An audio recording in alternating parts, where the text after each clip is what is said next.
think that if you're a true Christian, you don't consider Christianity just a part of your life. It is your life.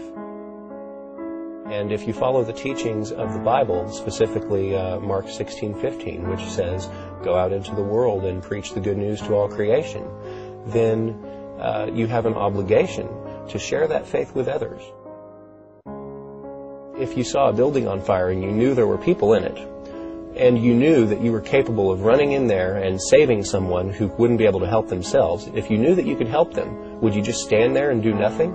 And unfortunately, by not clearly seeing the issue, I think that's what a lot of Christians do, is they just stand there. I think, by and large, most of it is that most Christians are not really well educated as to their own religion's position on various issues. They consider worshiping Jesus to be part of their lives, but not their primary purpose. And I believe that true Christianity considers it to be the primary purpose. And if you're a true Christian, you believe that those who are not Christians, those who have not followed the teachings of the Bible, that have not accepted Jesus Christ as their personal Savior, those people aren't going to heaven. They're going to hell. Hell's not a fun place. I have heard Christians, definitely, that have the view that everyone is entitled to their own belief, and that's not necessarily a bad position to have, but if you believe that what they believe is going to earn them a place in eternal suffering, then there's a problem with that, in that you're allowing them to be tortured for eternity, while at the same time believing that you shouldn't save them from that. It's very awkward.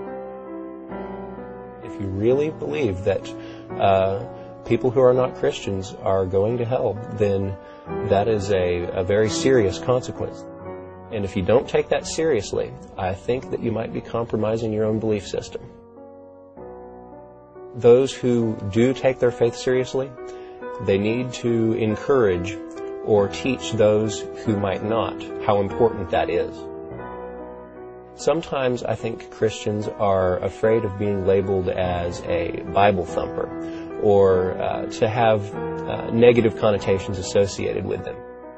But that's not necessarily negative if you're a Christian. I think it's something to be proud of. There's nothing to be ashamed of if you're a Christian about the Bible or being a Bible thumper. It's something to be proud of. It's something that you take seriously. And it's something that you should encourage others to take seriously as well. And it might require you to challenge yourself, to, stand up in front of crowds, to talk to people that you don't know. Missionaries work in places where the predominant religion is not Christianity. And that's a completely different scenario than, in most parts of the United States. But they take it in stride, they accept it, and they move on. You shouldn't take rejection personally, but consider it that you gave them a fighting chance.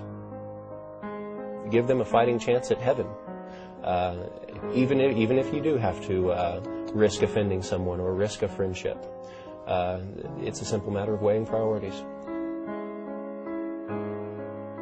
If I were a Christian, of course I would take the Bible seriously. I respect people who take their beliefs seriously. And I would take the Bible's teachings seriously. Among those teachings is the idea that there is a heaven and there is a hell. And those that accept Jesus Christ as their personal Savior go to heaven. Those that don't go to hell. And the implications of that are very far-reaching. And you're an atheist? Yes, I sure am.